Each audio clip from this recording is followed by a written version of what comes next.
नमस्कार दोस्तों, स्वागत है आपका अपने डेली अपडेट्स यूट्यूब चैनल पर। जैसा कि आप सभी को पता है कि हम सभी लोग भारत का प्राचीन इतिहास पढ़ रहे थे और प्राचीन इतिहास में हम सभी लोग शुरुआत क्या किए थे, प्रागैतिहासिक काल, जिसमें हमारा 6 पार्ट हो चुका है। आज हमारा 7 पार्ट कंप्लीट हो जाएगा।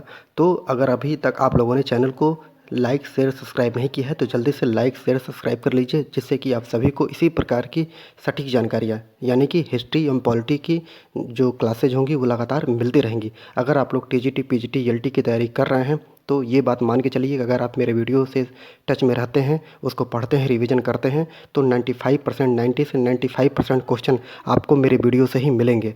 चलिए शुरू करते हैं आज का क्वेश्चन आंसर। देखते हैं आज का पहला क्वेश्चन।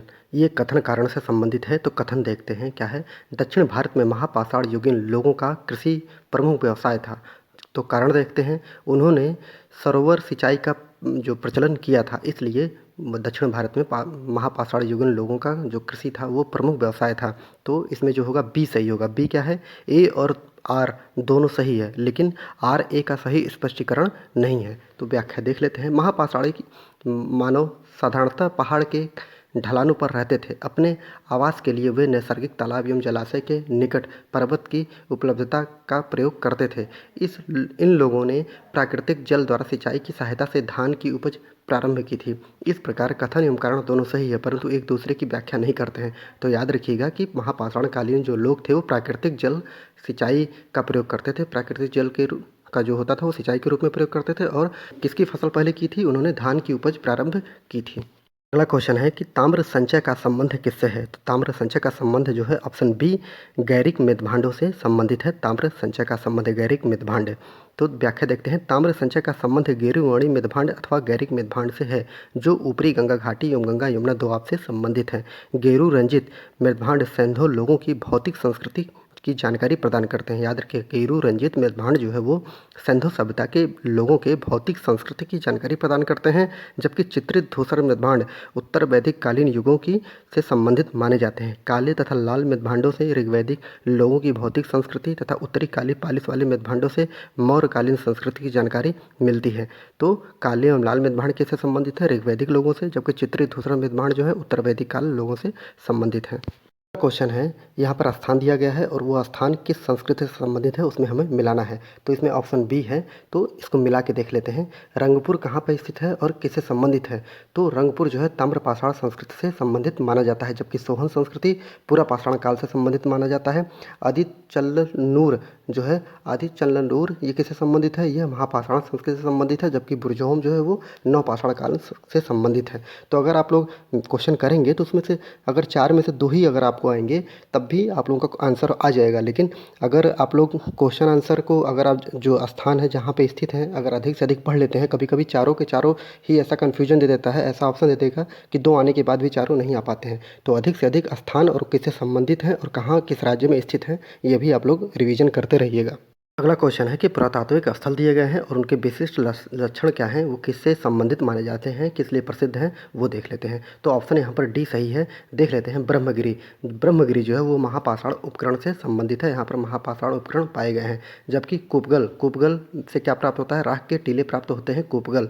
जबकि बुर्जहोम जो है वो गर्त निवास स्थान है, जैसे कि आप लोगों को मैंने बताया था कि बुर्जहोम हो गया और गुफकराल हो गया, ये 2 स्थान नवपाषाणकालीन स्थान थे जहाँ से हमें गर्त निवास स्थान प्राप्त होते हैं। तो आदिचल्लनूर ये किससे संबंधित है, आदिचल्लनूर ये कलश समाधान से संबंधित है। जैसा कि अभी आपको पिछले क्वेश्चन में बताया था कि आदिचल्लनूर किससे संबंधित है, महापाषाणकालीन स्थल है आदिचल्लनूर।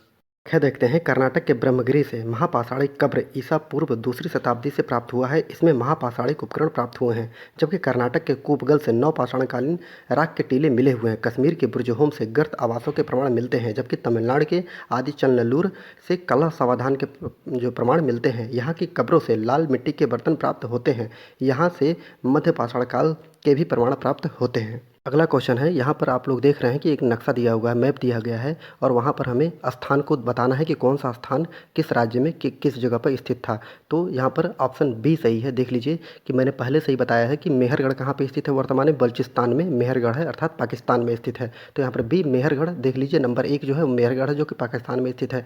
जबकि कालीबंगा कहाँ स्थित है, नंबर 2 कालीबंगा राजस्थान में स्थित है। तो आप वहाँ पर निशान लगा दीजिएगा, कालीबंगा राजस्थान में है। जबकि तीसरा क्या है, कोटदीजी भी ये पाकिस्तान में सिंधु नदी के किनारे स्थित है। और अगला क्या है, सुरकोटदा, यह जो है गुजरात में कच्छ की खाड़ी में स्थित है, जहाँ से घोड़े के साक्ष्य प्राप्त हुए हैं।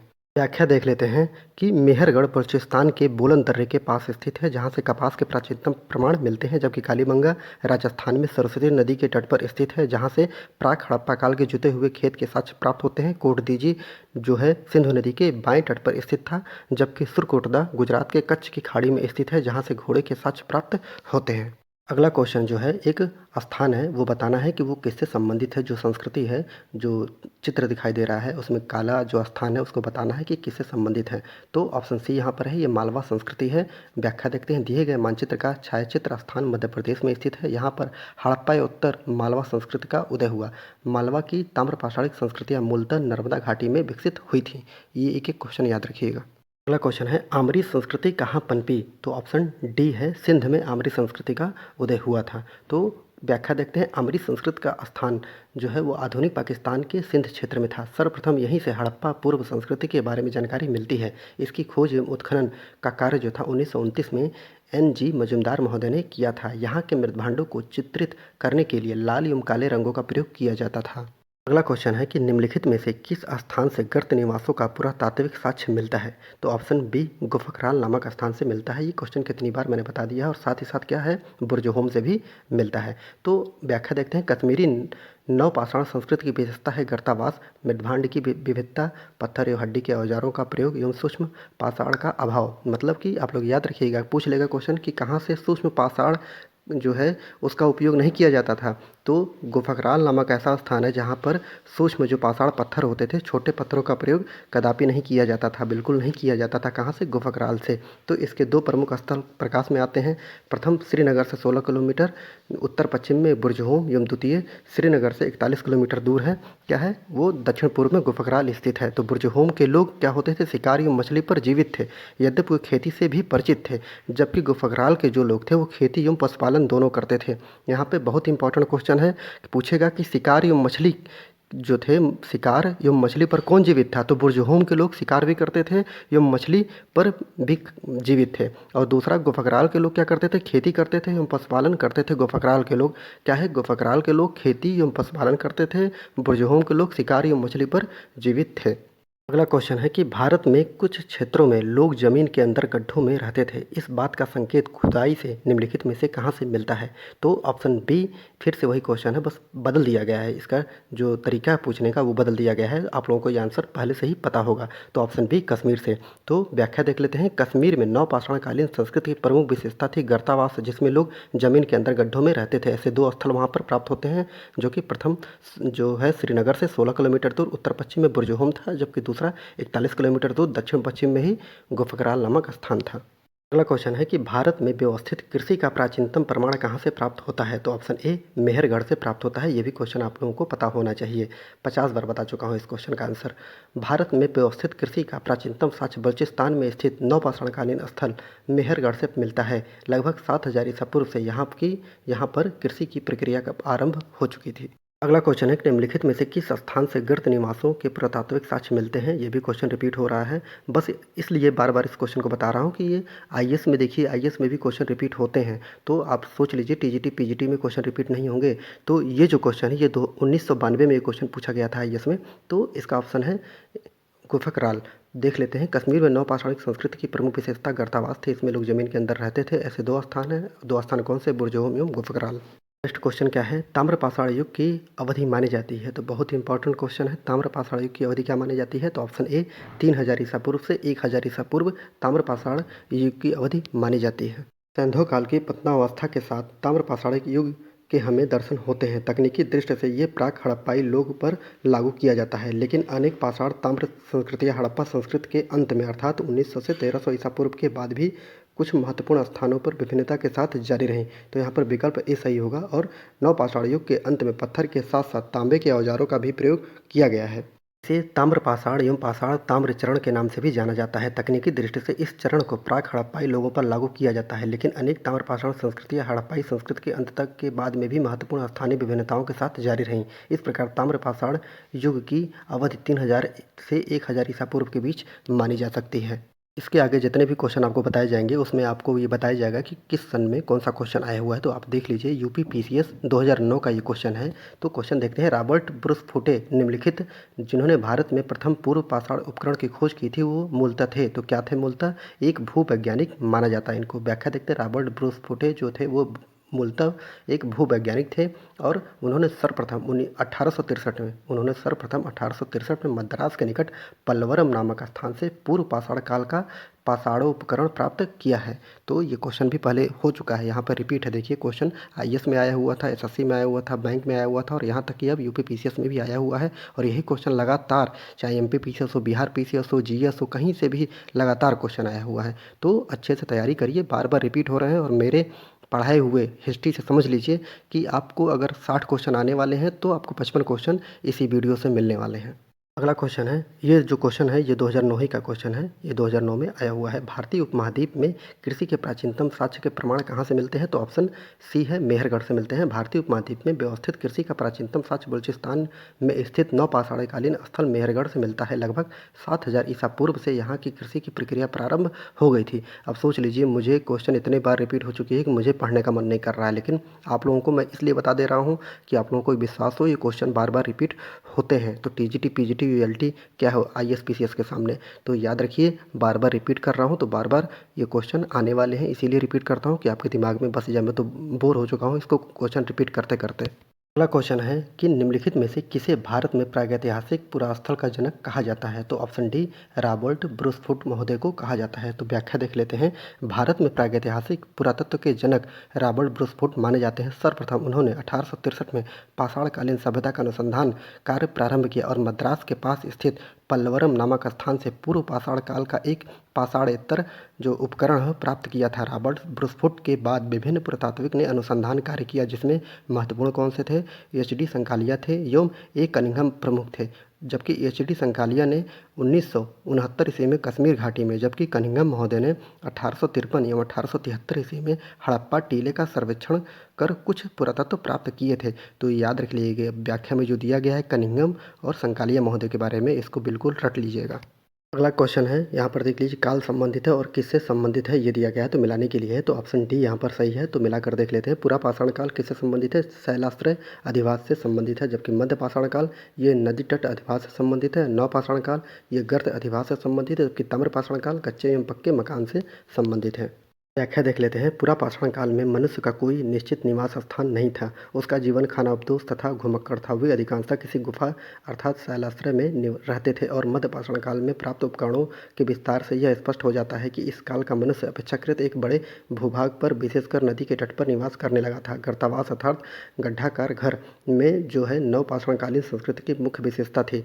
तो मैंने बताया था नव पाषाण काल के जो कौन से स्थल थे जो कि कश्मीर में स्थित हैं, 2 स्थल, बुर्जहोम, एक गुफाग्राल, जहाँ से गर्तावास के साक्ष्य मिलते हैं। तो गर्तावास नव पाषाण काल संस्कृति की प्रमुख विशेषता थी। इस काल का एक महत्वपूर्ण स्थल जो कि बुर्जहोम है, जो कि जम्मू कश्मीर में है। जबकि नव पाषाण काल के लोग एक झील के किनारे गर्तावासों में रहते थे, शिकार एवं मछली पकड़ते थे।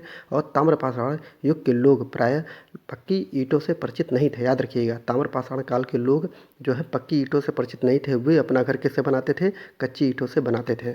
अगला क्वेश्चन है कि भारत में प्रागैतिहासिक मानव का प्राचीनतम जीवाश्म निम्नलिखित में से किस एक स्थान से मिलता है? तो ऑप्शन बी, हथनौरा नामक स्थान से मिलता है। ये भी क्वेश्चन रिपीट है।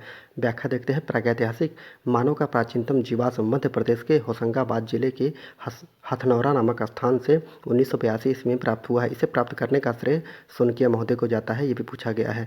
और इस प्रकार मध्य प्रदेश में स्थित भीमबेटका नामक स्थान से शैलाश्रय के साक्ष्य मिलते हैं। जबकि उत्तर प्रदेश में स्थित सरायनाहर एवं दमदमा से मध्य पाषाण काल के उपकरण प्राप्त होते हैं। अगला क्वेश्चन है, निम्नलिखित में से किसे फलक संस्कृति कहा गया है? तो ऑप्शन बी, मध्य पुरापाषाण संस्कृति को फलक संस्कृति के नाम से जाना जाता है।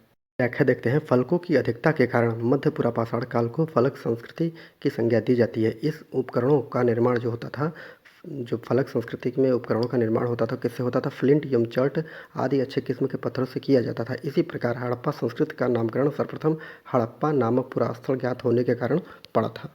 अगला क्वेश्चन, मध्य पाषाणिक संदर्भ में वन्य धान का प्रमाण कहाँ से मिल रहा है? तो ऑप्शन ए, चौपानी मांडो से मिलता है। तो मध्य पाषाण काल में वन्य धान के प्रमाण उत्तर प्रदेश के इलाहाबाद जनपद में स्थित चौपानी मांडो से प्राप्त हुए हैं। इसके अतिरिक्त इस स्थल से पूर्व पाषाणिक काल से लेकर उत्तर मध्य पाषाणिक काल तक की संस्कृतियों का एक अनुक्रम देखने को मिलता है। वैसे धान की प्राचीनतम प्रमाण जो होता है नव पाषाणकालीन स्थल कोल्डियावा नामक स्थान से प्राप्त होता है। अगला क्वेश्चन है कि होमो इरेक्टस का एक कपाल निम्नलिखित में से किस एक स्थल से प्राप्त होता है? तो ये भी बता दिया गया है कि ऑप्शन ए, नर्मदा घाटी में हथनौरा नामक स्थान से प्राप्त होता है। व्याख्या, होमो इरेक्टस का एक कपाल नर्मदा घाटी में हथनौरा से प्राप्त होता है। इसे प्राप्त करने का श्रेय 1982 ईस्वी में सोनकिया महोदय को जाता है।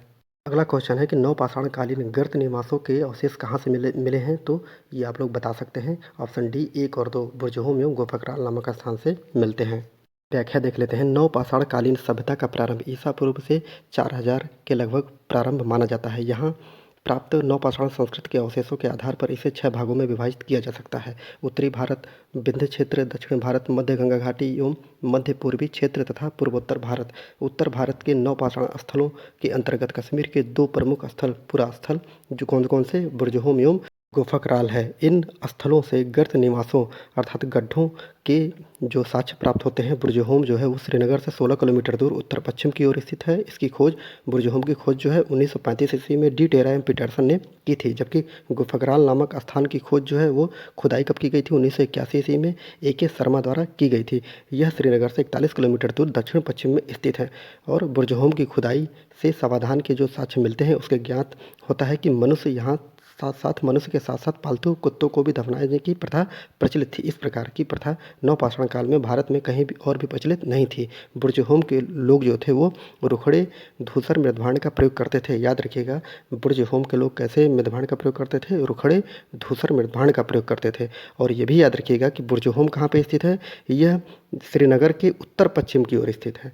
बुर्जहोम श्रीनगर के उत्तर पश्चिम में स्थित है और जबकि गुफकराल जो है ये श्रीनगर के दक्षिण पश्चिम में स्थित है। ये भी क्वेश्चन आया हुआ है। अगला क्वेश्चन है कि मध्य पाषाणिक संदर्भ में वन्य धान्य का प्रमाण कहाँ से मिलता है? तो ये भी क्वेश्चन रिपीट है और देख लीजिए, ये क्वेश्चन 2008 पीसीएस में आया हुआ है और यही क्वेश्चन जो है पीसीएस 2009 में भी आया हुआ था। 2009 की क्वेश्चन है। तो देखते हैं कि ऑप्शन ए, चौपानी मांडो से प्राप्त होता है। मध्य पाषाणिक संदर्भ में वन्य धान्य का प्रमाण इलाहाबाद के समीप चौपानी मांडो से मिलता है। प्रागैतिहासिक काल का यह एकमात्र स्थल जहाँ से तीनों कालों के पुरापाषाण काल, मध्य पाषाण काल एवं नवपाषाण काल के प्रमाण मिलते हैं। तो चौपानी मांडो से तीनों के काल के प्रमाण मिलते हैं। यहीं से मृदभांडों का प्राचीनतम प्रमाण भी मिलता है। अर्थात चौपानी मांडो से मृदभांडों का भी प्रमाण प्राचीनतम मिलता है, जो कि न केवल भारत अपितु विश्व में मृदभांड के प्राचीनतम प्रमाण मिलते हैं। तो याद रखिएगा 3 चीज़ें हैं। क्या हैं 3 चीज़ें? एक तो यहाँ पर तीनों कालों का पुरापाषाण काल, मध्य पाषाण काल एवं नवपाषाण काल के साक्ष्य मिलते हैं। दूसरा, यहाँ पर मृदभांडों के प्राचीनतम साक्ष्य मिलते हैं, न कि केवल भारत अपितु विश्व में भी कहीं पर भी नहीं मिलते, जबकि जो चौपानी मांडो है यहाँ से मिलते हैं। और वन्य धान्य के साक्ष्य भी चौपानी मांडो से प्राप्त होते हैं। क्वेश्चन है कि पूर्व पाषाण काल के मानव के बारे में निम्नलिखित में से कौन सा कथन सही है? तो सही है और सही नहीं है, इन दोनों में अंतर करिएगा। तो यहाँ पर सही है पूछा गया है, तो ऑप्शन बी जो है वह कोर उपकरणों का प्रयोग करता था, ये सही है। तो व्याख्या देख लेते हैं। मानव ने अपने जीवन का सबसे लंबा समय पूरा पाषाण काल के अंतर्गत व्यतीत किया है। पूरा पाषाण काल को क्रमशः निम्न पूरा पाषाण काल, मध्य पूरा पाषाण काल एवं उच्च पूरा पाषाण काल के रूप में बांट देते हैं। और निम्न पूरा पाषाण के हथियारों में खुरदरी, भारी हाथ की कुल्हाड़ियाँ, खंडक एवं उपकरण तथा कोर उपकरण प्रमुख थे। इस काल के प्रमुख के अंतर्गत क्या था? चापर, चापिंग, पेबुल संस्कृति एवं सोहन संस्कृति तथा दक्षिण की हैंडेक्स संस्कृति को शामिल किया जाता है। इस काल में पशुपालन की शुरुआत नहीं हुई थी। यद्यपि उसे मानव को अग्नि का ज्ञान हो चुका था, परंतु वो जो उपयोग करना नहीं जानता था। लघु पाषाण उपकरणों का उपयोग मध्य पुरापाषाण काल की विशिष्टता थी, जबकि फलकों की अधिकता के कारण मध्य पुरापाषाण काल को फलक संस्कृति भी कहा जाता है। अगला क्वेश्चन है कि निम्नलिखित स्थलों में से कौन सा प्रागैतिहासिक चित्रकला के लिए प्रसिद्ध है। तो ऑप्शन सी भीमबेटका जो है प्रागैतिहासिक चित्रकला के लिए प्रसिद्ध है। ये क्वेश्चन हो चुका है। तो व्याख्या देखते हैं। मध्य प्रदेश से भोपाल से लगभग 40 किलोमीटर दूर नर्मदा घाटी के किनारे अवस्थित भीमबेटका की गुफाओं में आदि मानव के निवासों के स्थलों का प्रमाण मिलता है। यहाँ लगभग 600 प्राचीन जो हैं गुफाएँ शैलचित्र एवं चित्रित गुफाएँ पाई गई हैं। अगला क्वेश्चन क्या है कि सराय नाहर राय एवं महदहा संबंधित हैं। तो किससे संबंधित है सराय नाहर राय एवं महदहा? ये ऑप्शन सी गंगा घाटी की मध्य पाषाण संस्कृति से संबंधित मानी जाती हैं। आप सभी लोग वीडियो देखते हैं लेकिन इसको ना लाइक करते हैं, ना कमेंट करते हैं और ना ही सब्सक्राइब करते हैं। तो आप लोगों से रिक्वेस्ट है कि आप लोग अगर वीडियो देख रहे हैं, आप लोगों तक वीडियो अगर पहुंच रहा है तो उसको लाइक शेयर सब्सक्राइब करिए। और अगर मैं आप लोगों के लिए इतनी मेहनत कर रहा हूं तो आप लोग एक सब्सक्राइब से आप लोगों का कुछ चला नहीं जाएगा। अगर आप लोग एक सब्सक्राइब कर देते हैं तो जिससे मैं मोटिवेट रहूँगा, लगातार आप लोगों के लिए वीडियो डालता रहूँगा, कभी भी गैपिंग नहीं होगी। तो अगर आप लोग वीडियो देख रहे हैं तो इसको लाइक शेयर सब्सक्राइब जरूर कर लीजिए। देखते हैं इसकी व्याख्या।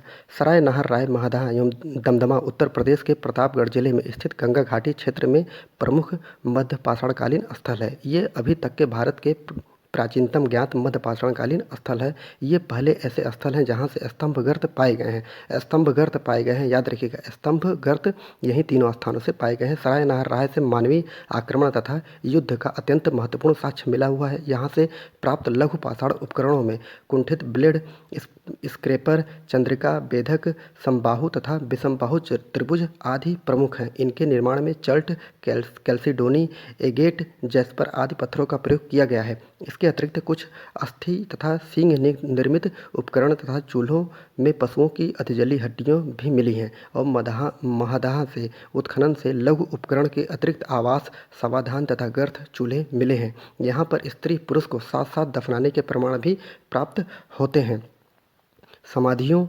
समाधियों से पत्थर एवं हड्डी के उपकरण भी मिलते हैं। यहाँ से सींग एवं लोढ़े तथा हथौड़े के टुकड़े भी प्राप्त होते हैं। तो इस प्रकार आज का वीडियो आप लोगों का समाप्त होता है। आप लोगों से एक और बात है कि अगर आप लोग टीजीटी, पीजीटी, ईएलटी की तैयारी हिस्ट्री और पॉलिटी से करना चाहते हैं तो मेरे साथ जुड़िए।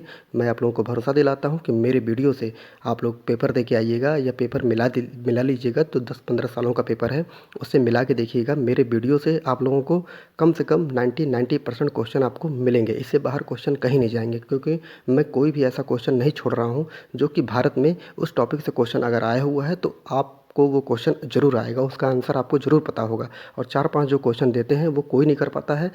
आपको सिलेक्शन लेना है तो मेरे वीडियो को देखिए और टीजीटी, पीजीटी, ईएलटी की तैयारी मेरे साथ करिए, क्योंकि 2023-24 में नई शिक्षा नीति लागू हो जाएगा। टीजीटी, पीजीटी और ईएलटी की तैयारी करना बहुत मुश्किल हो जाएगा, एक शिक्षक बनना ही मुश्किल हो जाएगा। अगर आप लोग मेरे साथ जुड़ते हैं तो मैं आप लोगों की इसी तरह वीडियो देकर हेल्प करता रहूँगा।